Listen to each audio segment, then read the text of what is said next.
Cancer, welcome to Amihan Tarot. Again, ito ay general reading. Pwede ka makarelate, pwedeng hindi. So, kunin mo lang ang mga message na para sa iyo. At guys, ito ay love, career, and family reading for this week, August 31 to September 6. At para sa mga napadaan sa akin channel, please subscribe, pakihit ang notification bell, share, like, and comment na rin. And then Cancer, nga pala, pagka may dumaan na ads, huwag nyo na lang pong i-skip ha, malaking tulong po sa akin yan. So, salamat. Ito ang yung reading for this week. Ang iyong overall energy. 10 of Cups, wow. Ang iyong challenge, 9 of Cups. Ang iyong focus, Queen of Swords. Ang iyong blessing, Queen of Wands. And then, ang iyong future energy, 7 of Wands. Ang outcome is 2 of Cups. Okay. We'll see. 10 of Cups ang iyong overall energy for this week. So, ikaw yung taong pagdating sa pamilya, sila muna yung uunahin mo bago yung sarili mo. Ang focus mo is yung makapag-provide sa mga mahal mo sa buhay kasi mataas yung pangarap mo eh. Ito yung linggo na puno-puno ka ng pangarap. Kasi para sa'yo, once na natupad mo tong pangarap na to is hindi lang ikaw ang sasaya. Pati yung mga mahal mo sa buhay na kasama mo ngayon. So marami kang plano, andyan gusto mo bumili ng bahay, gusto mo bumili ng lupa. So, punong-puno ka ng ano ngayon. Determination na balang araw matutupad mo to. Ang iyong challenge, 9 of Cups. Ang isa sa nakikita kong challenge mo dito, Cancer, is ikaw yung taong sobrang mapagbigay mo kasi nga pamilya eh. O mga mahal mo sa buhay. Pwede rin sa partner mo to ha.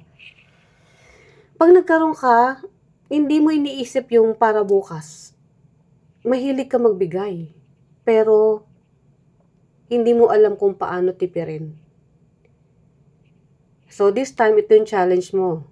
Kailangan mong mahalin. Hindi ko sinabing huwag ka magbigay. Pero yung sobra-sobra, kailangan mo ring tansyahin kung may mabubunot ka pa o wala.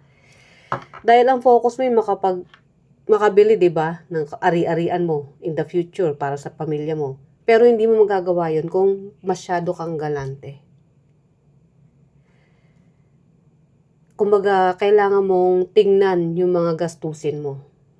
At kung ano yung importante, yun yung uunahin mo.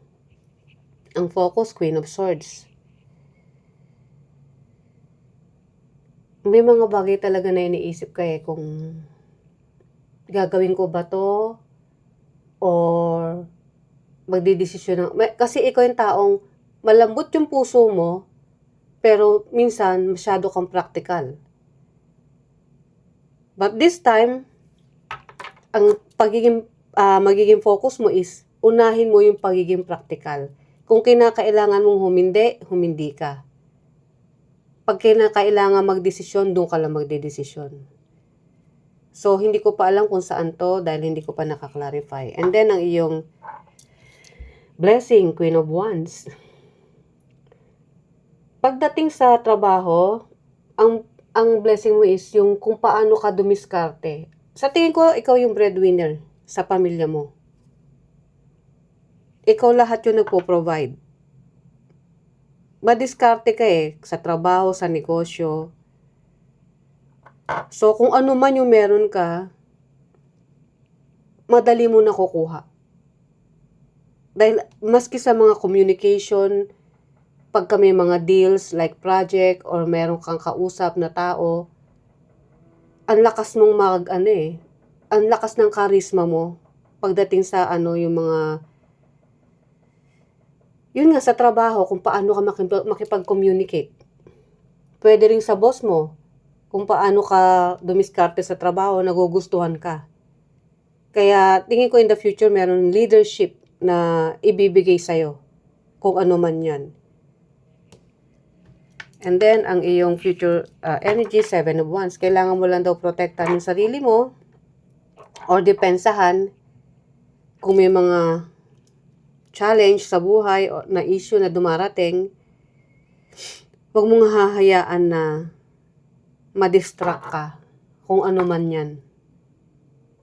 And then, ang outcome is Two of Cups.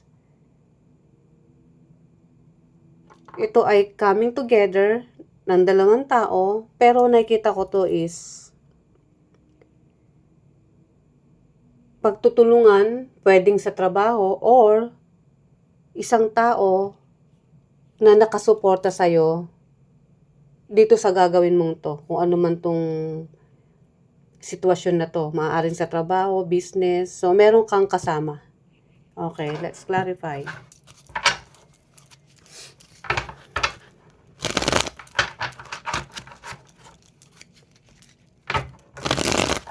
Ten of Cups, ang iyong overall energy.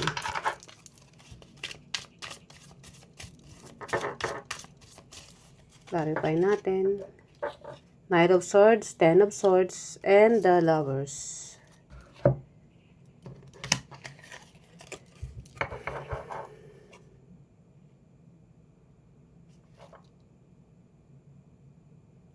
Ten of Cups, the Lovers. Ito si the Lovers is isang commitment na meron ka, which is long-term, pwedeng marriage, na naging problema mo dahil sa isang communication. Yes, ang focus mo ngayon is sa pamilya mo, pero yun ay nandahil sa taong recently nagkaroon kayo ng away. At yung away na yun ang nagdaan, kaya ka ngayon nakafocus na gumawa ng mga bagay na kailangan mong tumayo sa sarili mo. Kumbaga yung harmony is biglang nawala. Dahil sa isang issue, kasi Knight of Swords is pag-uusap yan na biglaan, na nagdulot ng sakit sa'yo. Hindi ko parang ito is, hindi siya naghiwalay kayo Ito regarding sa isang relationship na nandahil sa usapan, feeling mo na down ka. So yun yung nag-motivate sa'yo para magkaroon ng, kumbaga yung instinct na parang naging aha moment sa'yo na ito na yung time na ipakita ko kung sino man tong taong to sa buhay na to, na kahit wala siya, kaya mong tumayo sa sarili mo. O kaya yun yung ngayon, yun yung pinapangarap mo. Maaaring kayo is mag-asawa, and then buong buhay mo, parang sa kanya ka lang umaasa. Ngayon, dahil nga sa issue na yan, dahil matalas ang dila nasaktan ka. So ngayon, ang focus mo, yes sa kanila, pero papakita mo sa taong to na kahit wala siya sa buhay mo, kaya mong tumayo.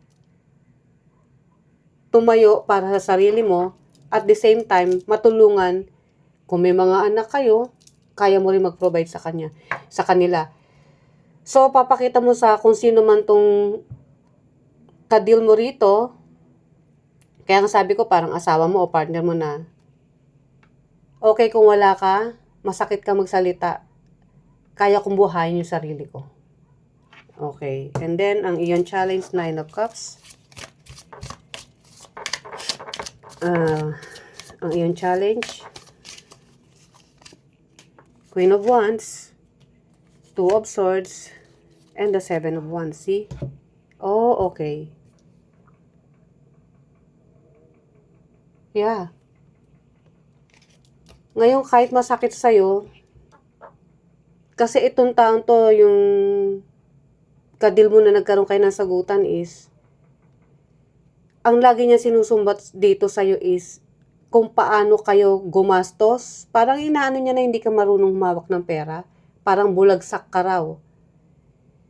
Kumbaga, hindi kayo nakakaipon dahil sa kung paano ka mamuhay. Parang sinasabi niya na maluho ka. So ngayon, didepensa mo yung sarili mo. At kahit masakit, magdidesisyon ka na gagawin mo, kailangan mo maging matapang. Kailangan mo ilabas kung ano yung mga skills na meron ka. Dahil yun, doon ka mag-uumpisa Hindi ka pwede magtrabaho nung wala kang alam, di ba? So, kung ano yung sa tingin mo alam mo, yun yung gagawin mo. Pwedeng mag-a-apply ka ng trabaho kung saan ka nakalinya. Sabi ko nga, pagdating sa communication at sa mga creativities, marunong ka. So now, yun yung gagawin mo. Palalawakin mo. Kung may mga contact ka before, kukontakin mo yung mga yon at mag-uumpisa ka uli. That's why ito pala, yung decision, hindi mo alam kung anong gagawin mo. But this time, para sa sarili mo na. Okay. Queen of Swords, ang iyong focus.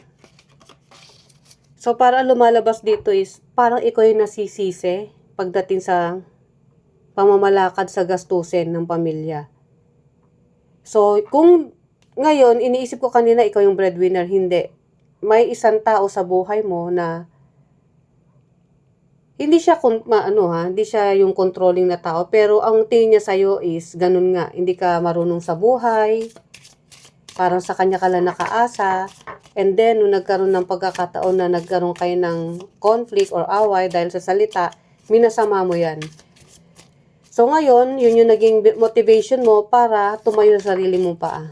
At ngayon, lahat ng mga creativity mo, skill set mo, kung ano yung magaling ka, ilalabas mo lahat yan. At nakikita ko na meron ka yan. Ace of Pentacles, Nine of Pentacles, and the Hierophant. Yeah, bagong opportunity to para sa'yo. At pinag-iisipan mo talaga. Pinag-iisipan mo na kung hindi ka kikilos, hindi ka magiging practical, walang mangyayari sa'yo. So, ito na yung opportunity. Na kahit wala to, once na nagawa mo to, kahit wala tong taong to, hindi ko sinabing hiwalayan mo. Ibig ko sabihin, pagdating sa material na bagay, kayang-kaya mo nang tustusan yung sarili mo. Hindi lang sa sarili mo, kundi yung ibang mahal mo sa buhay na dapat mong bigyan or yung mga nagmamahal din sa'yo. Pero kailangan mo muna dumaan sa isang training.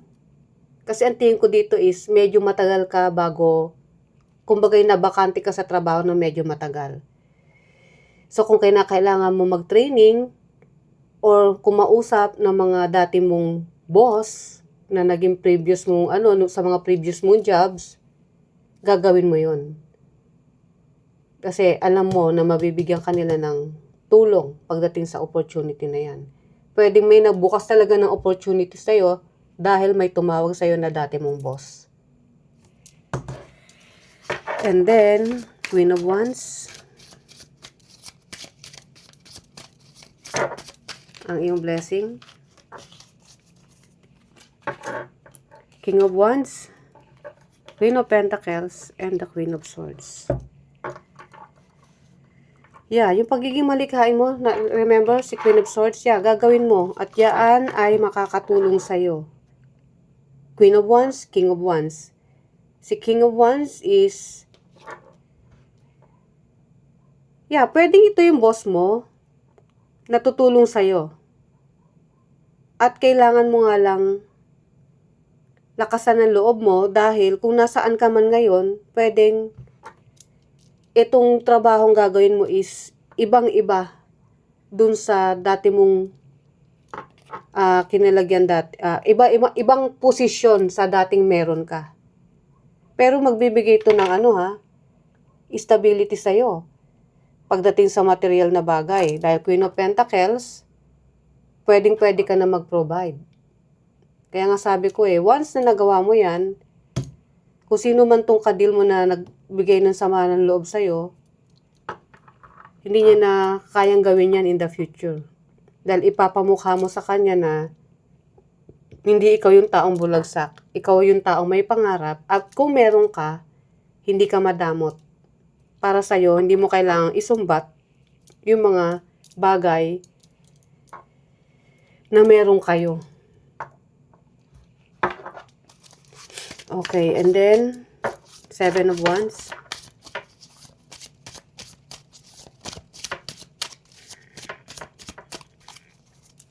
Pwede ring ngayon na ko na, di ba? Etong si Queen of Wands is ikaw. Malikhain. Marami kang kayang gawin King of Wands is yung taong kadil mo, which is yung person mo, na nagkaroon kayo ng alitan. At dahil sa salitang yan, yun yung nag-motivate sa'yo para makapag-isip na mag-move forward at ipakita kung gaano ka katatag at kung paano mo tuparin yung iyong mga pangarap. And then, tama ka. Dahil in the future, sisiguraduhin mong gagawin mo yun. Dahil alam mo na once na nagawa mo yan, hindi lang para sa'yo, pati sa kanya ipapamukha mo or ibabalik mo kung ano man yung mga bagay na naibigay niya sa'yo. Kumbaga, yung mga isinumbat niya sa'yo, ipapamukha mo yan sa kanya. 7 of Wands, Temperance, Page of Swords, and the Justice card. Yeah. Hindi ko alam kung ikakat mo tong taong to, ha. Kasi ang sakit ng, kumbaga yung sakit na dinanas mo sa kanya, para magkakaroon ka ng desisyon na, and it comes to communication. Parang pagdating ng time na yon na naging matibay ka na, kasi kaya mo nang tumayo sa sarili mo pa eh. Doon ka magdidesisyon at i-communicate mo dito sa taong to na, yes, mahalaga siya, pero didistansya ka muna. Para sa'yo, ikakalma mo muna yung sarili mo. Hindi ko alam kung ikakat mo yung communication or ikakat mo na siya sa buhay mo. Pero ang nakikita ko rito is yung magdi-decide ka na ikat muna yung communication sa inyong dalawa para mag-focus ka muna sa sarili mo. Kumbaga, kakalmahin mo muna yung sitwasyon. And then, 2 of Cups.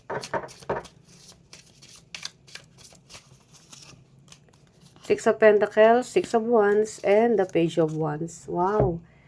Alam mo, Cancer, yung gagawin mo ngayon, yes, panibago sa'yo dahil ibang position eh.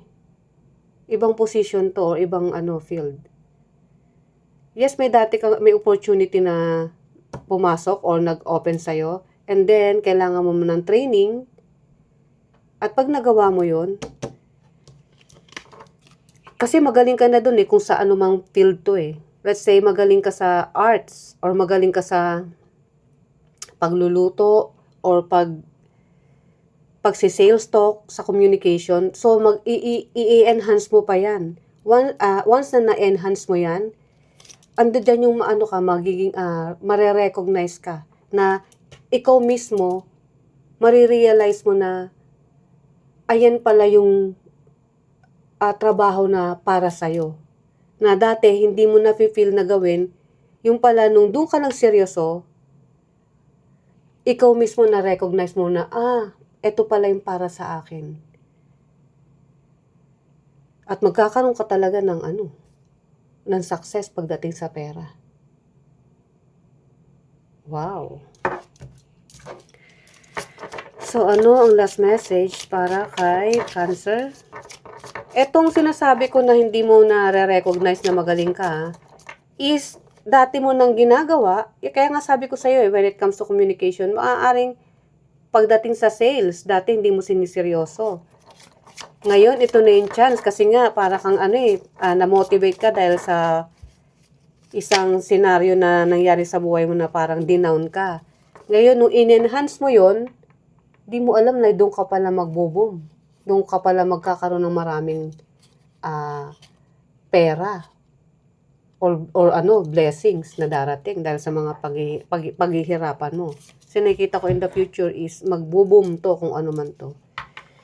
Do not worry if your path seems lonely right now. You are simply removing energies that no longer match the frequency of your life.